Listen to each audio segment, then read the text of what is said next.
హల్లెలూయా.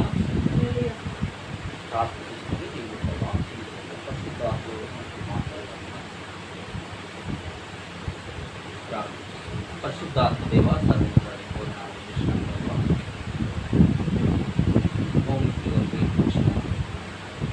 పరలోకపు తండ్రి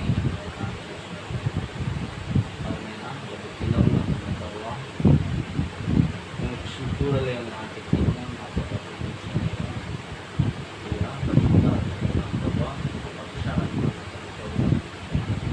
మాట్లాడేవారు మీకు కాదు అయినా మీరుండి మాట్లాడుతున్నాం. మీరే మాకు సహాయం చేయండి తండ్రి.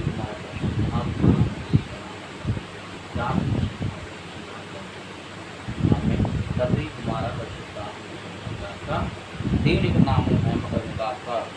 హల్లెలూయా. పరిశుద్ధాత్మ దేవుడు మనతో మాట్లాడాలని ఎంతగానో సిద్ధంగా ఉంటాం. హల్లెలూయా. ప్రియమైన కుమార్తె దేవుడు పరిశుద్ధాత్మ దేవుడు ప్రతి ఒక్కరితో మాట్లాడే విధం ఏంటంటే దుష్టార్థము ఉంది, జాగ్రత్త బిడ్డ అని ప్రతి ఒక్కరితో పరిశుద్ధాత్మ దేవుడు మాట్లాడుతూ ఉన్నాడు. కానీ దాన్ని మనము వినకుండా గ్రహించకుండా ఆ దుష్టార్థములకే నడుస్తూ ఉన్నాం. అది దుష్టార్థములకి నడుస్తున్నాము కనుక అది అపవాది చేతను లోబడి ఉన్నావు, అపవాది చేత పీడించబడుతున్నావు కనుక అది పరిశుద్ధాత్మ దేవునికి నువ్వంటే ఇష్టం లేదు. హల్లెలూయా. దేవునికి ఇష్టడుగా ఎలా ఉండాలంటే ఆయన యందు విశ్వాసము కలిగి ఉండి, ఆయన యందు భయభక్తి కలిగి ఉండి, ఆయనకి ఇష్టానుసారంగా జీవించినప్పుడే నా కుమారుడు నా కుమార్తె అని పిలవడానికి ఆయన సిద్ధంగా ఉన్నా. హల్లెలూయా. అందుకనే బైబిల్ గ్రంథంలో చెప్తుంది, కీర్తన గ్రంథంలో చెప్తుంది దుష్టాలోచనలో నడవకుండదు అంటున్నాడు. ఎవరైతే దుష్టాత్మతో ఉంటుందో ఆ దుష్టుని యొక్క ఆలోచనలు మన మైండ్లో దించకుండదని పరిశుద్ధాత్మ తెలియపరుస్తున్నాడు. ఆ దుష్ట ఆలోచన ఏంటిది అంటే ఎప్పుడు కూడా దుష్ట ఆలోచనలో దుష్టులు కలిగించే యొక్క ఆలోచనలు ఎలా ఉంటాయంటే అపవాదన సాతానులో అడుగేస్తూ నడవాలని యొక్క క్రియలో అపవాది సాతాను పెడుతూ ఉన్నాడు.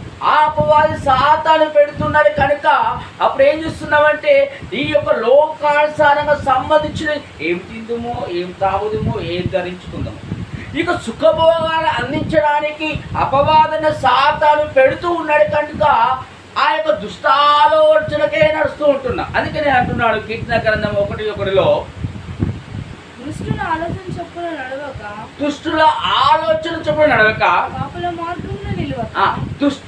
దుష్టుల యొక్క ఆలోచన నడవకూడదు, పాపుల మార్గంలో నిలవకూడదు. నువ్వు ఎప్పుడైతే ఒక 10 మంది కూడి ఉంటున్నారో వారి మధ్యలో సాంగత్యం చేయకూడదు, అనగా స్నేహం చేయకూడదు పరిశుద్ధాత్మ తెలియపరుస్తున్నాడు. స్నేహము చేయమంటున్నాడు. ఎవరికి తెలుసా? దేవుని యొక్క స్తుతిస్తూ ఆరాధిస్తున్న వారిలో మధ్యలో స్నేహం ఉండమంటున్నాడు. ఇక్కడ తెలుసా ఆయన యొక్క సన్నిధి ఎక్కడ ఉంటుందో అక్కడ స్నేహం చేయమంటున్నాడు. ఇక్కడ తెలుసా పరిశుద్ధాత్మ ఎక్కడ ఆవరించబడుతుందో అక్కడ స్నేహం చేయమంటున్నాడు. ఇక్కడ తెలుసా దేవుని యొక్క ప్రేమతో కలిగిన మాట ఎక్కడ మాట్లాడుతున్నారో వారితో స్నేహం చేయమంటున్నాడు. అందుకని తెలుసా నీ పక్కకు దుష్టులున్నాడు, జాగ్రత్త బిడ్డ. వారి యొక్క మాటలు వినకుము, వారి యొక్క స్నేహము చేయకుము. నువ్వు ఎప్పుడైతే దుష్ట ఆలోచన నడుస్తున్నావో నీ పక్క వారి యొక్క మాటలు విని నీ యొక్క పక్కవారు నడుస్తున్న యొక్క నడవలో చూసుకుంటూ అలాగే నడవాలి, అలాగే వినాలని ఎప్పుడైతే పోతున్నావో అక్కడ పెద్ద గోతుంది బిడ్డ. అక్కడ నువ్వు ఆ గోతులు పడి చచ్చిపోతావు అని పరిశుద్ధాత్మ తెలియపరుస్తున్నాడు. స్నేహం అనేది రెండింటికి దారులు చూపిస్తూ ఉంటాం. ఒక స్నేహం అట దుష్టాత్మం కలిగి ఉంటుందట, ఒక స్నేహం అట దేవుని యందు భయభక్తి కలిగే స్నేహం ఉంటుంది. అది నిజమైన స్నేహితుడు ఎవరయ్యా అంటే నా యొక్క యేసుక్రీస్తు వారు తప్ప ఎవరు కూడా నిజమైన స్నేహితుడు కాదు. ఎందుకు తెలుసా? మన కొరకే కలవకిలో రక్తం చిందించి ప్రాణాన్ని దారపోశాడు. అలాంటి యొక్క స్నేహ బంధము కలిగి ఉండాలి. కానీ అపవాదు చేత పీడించబడుతున్నవే వారి యొక్క స్నేహంతో ఉన్నప్పుడు మన యొక్క జీవితంలో ఏమైతే కోల్పోతుంటామో అది మనకు తెలియదు. కానీ విలువ వచ్చినప్పుడు మనకు దాని యొక్క కోల్పోయిన యొక్క విలువ ఎప్పుడైతే తెలుస్తుందో అప్పుడు మనం బాధపడుతూ ఉంటాం. అర్థమైనా? అప్పుడు బాధపడుతూ ఉంటాం. చిన్న ఉదాహరణ చెప్పాలంటే, ధనవంతుడు బలిపీఠం ఎత్తి ఉన్నాడు, లాజరు చర్చి బయట ఉన్నాడు. ఆ ధనవంతుడు ఏం చేశాడు తెలుసా? లాజరు చూసుకుంటూ వెళ్ళాడు. ఆయన షూటు పూటుతో వెళ్ళి బలిపీఠం మీద ఎక్కాడు. ఎవరు తెలుసా? దాసులు ఆహ్వానించాడు. మళ్ళీ ఆ లాజరు ఎట్లా ఉన్నాడు తెలుసా? ఎట్లా ఉన్నాడు? పుళ్ళు ఉన్నాయి, చిమ్ము కారుతుంది కదా, ఆ కుక్కలు వచ్చి నాకుతూ ఉన్నాయి. ఆ లాజరు ఎవరు పట్టించుకుంటలేరు. కానీ ఆ లాజరు చర్చి బయట ఉండి ప్రార్థన చేస్తున్నాడు. ధనవంతుడు ఎక్కడ ఉన్నాడు? బలిపీఠం పైన ఉన్నాడు. ఇక్కడ పరలోకం పోయింది ఎవరు? లాజరు ఎలా కూర్చొని ఉన్నాడు అలానే ప్రార్థన చేస్తుండగా దూతకు పరిశుద్ధాత్మను ఆజ్ఞాపించినప్పుడు దూత అట్టనే లాజరు తీసుకుపోయింది. పల్లకిలో తీసుకుపోయింది కదా, పల్లకిలో తీసుకుపోయింది. అయితే ధనవంతుడు ఎక్కడ పోయాడు?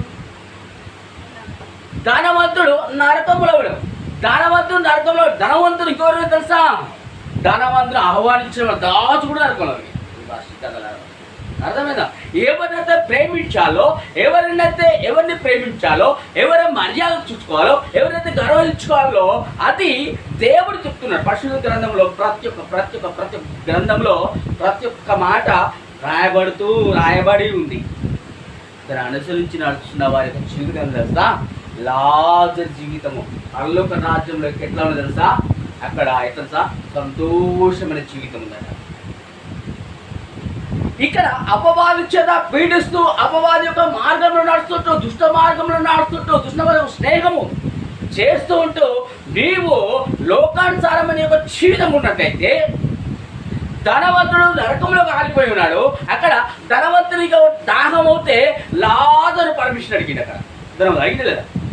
అయ్యా నీ తండ్రిని ఇక్కడ మంచి నీళ్ళు నాకు ఇప్పియవా?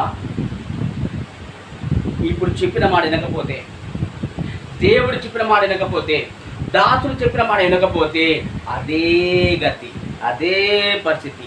ధనవంతుడు ఎట్లా తప్పుకొనిచున్నాడో, ఎట్లా అడుగుచున్నాడో అదే పరిస్థితి. దేవుడికి విరోధంగా నడుచున్న వారు ఖచ్చితంగా అక్కడ అడుగుతారు. అలాంటి జీవితము పరిశుద్ధాత్మ దేవుడు ఎవ్వరి కూడా ఆయనకి ఇష్టమే. ఎందుకో తెలుసా?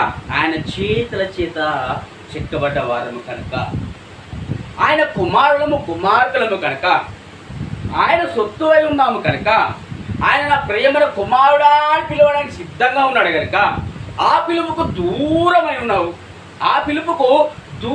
ఉన్నావు. కానీ అయినా నా యేసయ్యకు ఇష్టం. ఎందుకు తెలుసా? ఎప్పుడు కూడా తల్లి అయినను తండ్రి అయినను, కుమారుడైన తల్లి అయినను తండ్రి అయినను, కుమారులు కుమార్తెలు ఎంత చెడ్డవారైనా తోచివేయరు. ఎందుకో తెలుసా? అలాంటి ఒక ప్రేమ బంధము స్టాండర్డ్గా ఉంటుంది. అది తెలుసుకున్న వారే పర్లోక రాజ్యానికి వెళ్తారు. అది తెలుసుకున్న వారే దీని యొక్క వాక్యాన్ని నడుస్తారు. అర్థమైందా?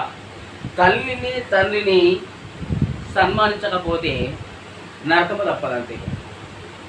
నరకము తప్పదు. దేవుడి చేత దేవుని యొక్క సహవాసం చేత శుతిస్తూ ఆరాధించిన వారు ఎంతో మంది బైబిల్లో ఉన్నారా లేదా? ఉన్నారు. కనుక వారు ఎలా ఉన్నారు తెలుసా? దేవుని యందు దగ్గరగా విశ్వాసం చేత కలిగి ఉన్నారు. ఆదికాండము 5వ అధ్యాయం 24వ వచనంలో ఉంటుంది. ఎవరు దేవునితో ఉన్నారు? హానోకు దేవునితో నడిచిన తరువాత, హానోకు దేవునితో నడిచి ఉన్నాడు. దేవుడు అతన్ని తీసుకెళ్ళిపోయాను. ఇక్కడ తీసుకెళ్ళాడు తెలుసా? దేవుడు అతన్ని తీసుకెళ్ళాడు గనుక అతడు లేకపోయాను. హానోకు దేవుడితో నడుస్తున్నాడు. దేవుడికి వాక్కు వచ్చి నడుస్తున్నాడు. ఎక్కువ దేవుడు ఎప్పుడు చెప్తే ఏమైతే చెప్తున్నాడు అప్పుడే అదే రీతిగా నడుస్తున్నాడు. ఇక్కడ అర్థమైందా?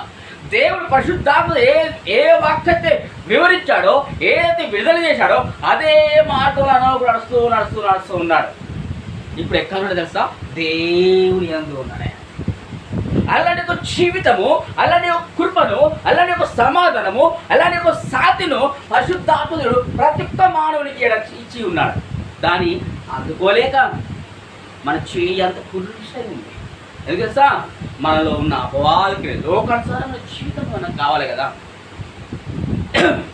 పక్కవాడు ఏం చేస్తారని అది చేయాలి కదా, పక్కింటి వారు ఏం చేస్తారని అదే చేయాలి. మరి దేవుడు చేసిండాడు కదా, దేవుడు ఏం చేసిండు అది చేయాలి కదా, అవునా కదా? అందుకనే మన జీవితంలో 3 ఉన్నాయి, అవునా? 3 విందులు ఉన్నాయి. ఆ విందులో ఒక్కటే చూపించాలి. ఒక్కటే చూపించినప్పుడే మనకు దేవుడితో నడిచాడు కదా, మనం కూడా నడవక సిద్ధంగా ఉన్నాం. ఏంటి ఒకటి చెప్పండి, ఏంటి ఒకటి? మన జీవితంలో 3 ఉన్నాయి. అవి ఏంటి? శరీరము, మనసు, ఆత్మ. ఈ 3 కలిసి ఆయన చూపిస్తూ ఉంటేనే నీవు కుమారుడిగా ఏర్పరచబడతావు. నీవు దేవుడితో వాక్యాన్ని నడుస్తావు. అనుకు నడుస్తాడు అంటే అనుకు ఈ 3 ఏక బిందువై శుద్ధిస్తూ ఉన్నాయి. అదేవిధంగా అనుకే కాదు, దావీదు శుద్ధించలేదా? దావీదు శుద్ధించాడు, అవునా కదా? అయితే ఈ యొక్క బైబిల్ ఎంతో మంది ఉన్నారు. వారి యొక్క జీవితం చేత, వారి చేత కలిగి కృపను పరిశుద్ధాత్ముడు సిద్ధంగా ఉన్నాడు. ఇప్పుడు మనము అక్కడ అనుకుని మనం చూడలేము కావచ్చు, కానీ ఆయన యొక్క సాక్ష్యం వింటున్నాం. దావీదును చూడలేదు, ఆయన యొక్క సాక్ష్యం వింటున్నాం, అవునా? మరియను చూడలేదు, ఆయన యొక్క సాక్ష్యాన్ని వింటున్నాం, అవునే కదా? చూసామా? చూడలేదు, ఆ యొక్క గొప్ప సాక్ష్యాలు.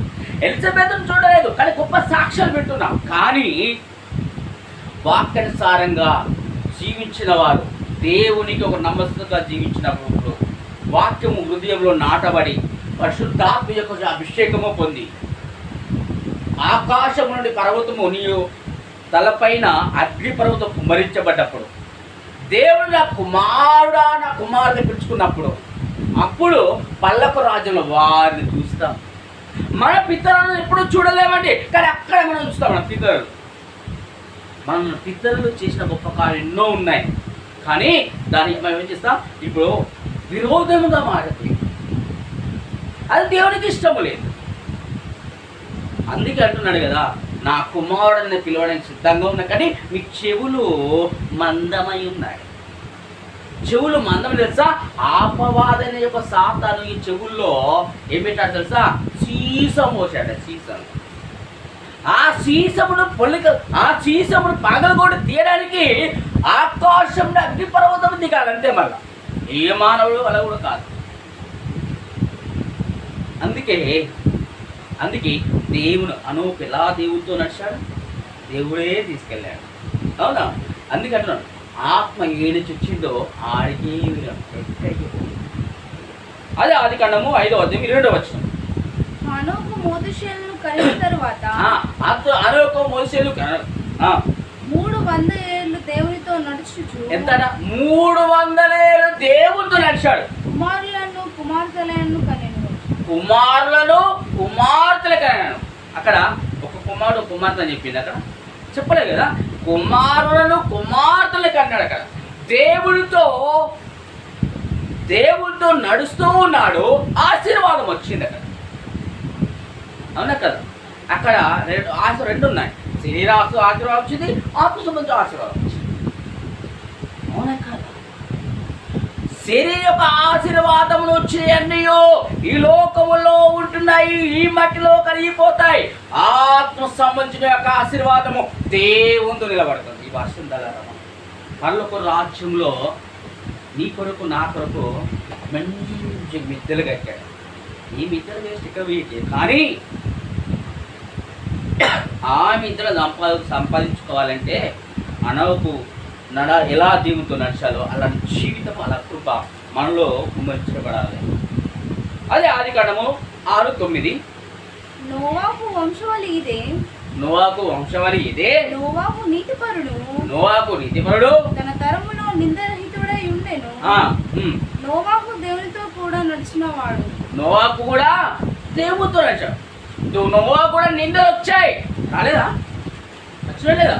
నోవాహు కూడా నిందలు వచ్చాయి, నోవాహు కూడా అవమానపడ్డాడు. కానీ ఆ నిందలను ఆ అవమానాలన్నిటిని అవన్నీ ఆ యొక్క సోదరులన్నిటిలో పరిశుద్ధాత్మ దేవుడు తీసేశాడు. ఎప్పుడు తీసాడు తెలుసా? ఆయనతో నడిచినప్పుడు నిరంతరముగా కృపను తీసుకుంటాడు. పరిశుద్ధాత్మ దేవుడు మనకు సహాయం చేయడుగా సిద్ధం. ఆదికాండము 2:4.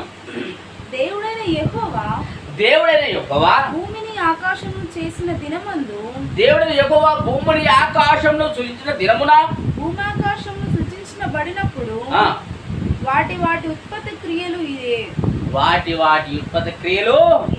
ఇదే. దేవుడు భూమిని ఆకాశమును సృజించాడు, అవి వేరుపరిచాడు. వాటి తర్వాత దేవుడి యొక్క ఉత్పత్తి క్రియలు ఇవే. ఆయన యొక్క సాక్షిగా జీవించాలి. దేవుడు మన పైన ఆకాశాన్ని పెట్టాడు, అవునా? నువ్వు నిలుచోవడానికి భూమిని కలిగేశాడు. దీని మధ్యలో జలము ఉండను, ఆ జలమును కూడా పక్కకు దింపాడు. అలాంటి యొక్క సాక్ష్యము దేవుడు నా యొక్క జీవితంలో మొట్టమొదటిగా నా పైన ఆకాశమును, నా కింద నేను భూమి మీద ఉన్నాను, జలముల పక్కకు తొలిచాడు. దేవుడికి స్తోత్రం అని చెప్పిన దినాలు ఎప్పుడు ఉన్నాయా? లేవు. ఎప్పుడైతే ప్రార్థన చేస్తామంటే ఎలా చేస్తామంటే, అయ్యా నేను ఈరోజు తిన్నా, మరి రేపు నాకు తిండి కలిగేది, అంతే కదా. ఇంకా ప్రార్థనలు, శత్రుత్వ ప్రార్థనలు ఉంటాయి తెలుసా? అపవాదాన్ని సాతాను పెట్టుకో శత్రుత్వ ప్రార్థనలు ఉంటాయి. ఎందుకుంటాయో చెప్తా నేను. అపవాదాన్ని సాతాను కూడా చర్చిలో పోయి ప్రార్థన చేసిన దినాలు ఉన్నాయి. లూసిఫర్ సంఘాలు ఉన్నాయి. ఆ లూసిఫర్ సంఘాల్లో ప్రార్థన ఎలా చేస్తున్నావు నేను చెప్తా. ప్రార్థన ఎలా చేస్తున్నావు? పరిశుద్ధాత్మ నిలబడుతూ ఈరోజు ఏంటి తెలుసా? ఎప్పుడైతే నీ యొక్క పక్షాన ఈ యొక్క శత్రువు నిన్ను తిట్టినా కొట్టినాట, ఆ చర్చికి వచ్చేసాట ప్రార్థన తెలుసా, వారి యొక్క జీవితం నాశనము చేయాలి ప్రార్థన చేస్తాడు. యొక్క లూసిఫర్ సంఘంలో అలా ఉంటుంది. బోధించే విధానం వేరే ఉంటుంది. దేవుడు మేలును కలగజేస్తున్నాడు అంటే లూసిఫర్ సంఘంలో తెలుసా, దేవుడు మేలును కలిగించి నష్టాన్ని కూడా తెలియజేస్తుంటాడు. ఆయనే అపవాద సాతతో పొత్తు కలిగి ఉన్నాడు అని చెప్తాడు లూసిఫర్ సంఘం. ప్రేమైన కుమార్తె, ఈ యొక్క జీవితంలో 2 గదులు ఉన్నాయి. అది పరిశుద్ధాత్మ యొక్క చేత నింపబడింది, అది ఒక అపవాది చేత నింపబడింది. ఈ యొక్క జీవితంలో ఎలా పోతుంటున్నాం? పరిశుద్ధాత్మక సహవాసంతో నువ్వు వెళుతూ ఉంటే పల్లపు రాజుకు వారసుతో అవుతావు. అపవాది చేత యొక్క సాంగత్యం చేస్తూ ఉంటే నీ యొక్క జీవితము సంకరాకపోతుంది. దుష్టాత్మము యొక్క జీవితం ఎలా ఉంటుందో తెలుసా? నిన్ను నాశనం చేయడానికి సిద్ధంగా ఉంటుంది. అందుకే అంటున్నాడు ప్రేమిన కుమార్తె, నీకు జీవితం ఎలా ఉందో తెలుసా? దుష్టుల ఆలోచన నడవక, పాపుల మార్గం నిలవక. ఆ దుష్టుల ఎట్లా తెలుసుకోవాలో, అది పాపం ఎట్లా తెలుసుకోవాలయ్యా అంటే వారి నడవడి విధానమే నువ్వు తెలుసుకోవాలంటే ఆయనకు భయభక్తి కలిగి ఉండి నీ యొక్క జీవితంలో సుత్యాగం, ఈ యొక్క జీవితంలో అనుక్షణం ప్రతిక్షణము అంతరంలో సుత్యాగం జరుగుతూ ఉంటే వారు ఎటువంటి వాళ్ళే నీ ముందు మాట్లాడుతూ ఉంటారు. అపవాదన సాతాను చేతను యుద్ధము చేయడానికి పరిశుద్ధాత్మ దేవుడు సిద్ధంగా ఉన్నాడు. ప్రేమన కుమార్తె, ఈ యొక్క జీవితం ఎలా ఉంది? అపవాదైన సాతాను చేతను శోధించబడుతున్నావా? అయితే ఇప్పుడే పరిశుద్ధాత్మ దేవుడు నువ్వు స్పష్టపడని సిద్ధంగా ఉన్నాడు. పల్లపు రాజ్యంగా వారసు పొందగలగాలంటే నీ కృప నిరంతరములుగా ఉన్న పరిశుద్ధాత్మ దేవుడు సహాయం కలిగి సిద్ధంగా ప్రాప్తి చేస్తున్నాడు. సర్వోన్నత స్థలంలో మహిమ, పల్లపు రాజ్యంలో మా కొరకైన ప్రభు తయారు చేసిన బంగారముతో తయారు చేసిన మిద్దెలకు మేడలకు నా ప్రభు మేము వారసత్వం కావాలంటే ఈ యొక్క వాక్యానుసారంగా రసకృపను అనుగ్రహించవలసిన నైనా ఈ లోకమైన బంధము, ఈ లోకమైన సంబంధాన్ని ఇక్కడ నశించిపోయేటి తుప్పుబయటపోయేది ప్రభు. అవునా? చివరిగా నా తండ్రి నీ చేతుల చేత చెక్కబడే ఒక శరీరం కూడా అవునేనా ఇక్కడ మట్టిలో మట్టి కలిసిపోయేది. దీని కొరకై కాదు నా ప్రభువా, నీ కొరకై నీతో నడువటకు సహాయం చేయవచ్చున అయ్యా. దుష్టాబ్దము ఎక్కడ ఉందో నా ప్రభువా, అక్కడ నా ప్రభు మమ్మల్ని నిలబెట్టకుండా నట్టుగా సహాయం చేయమని తండ్రి కుమార పరిశుద్ధాత్మ నామంలో ప్రార్థించి అడుగుచున్నాం తండ్రి.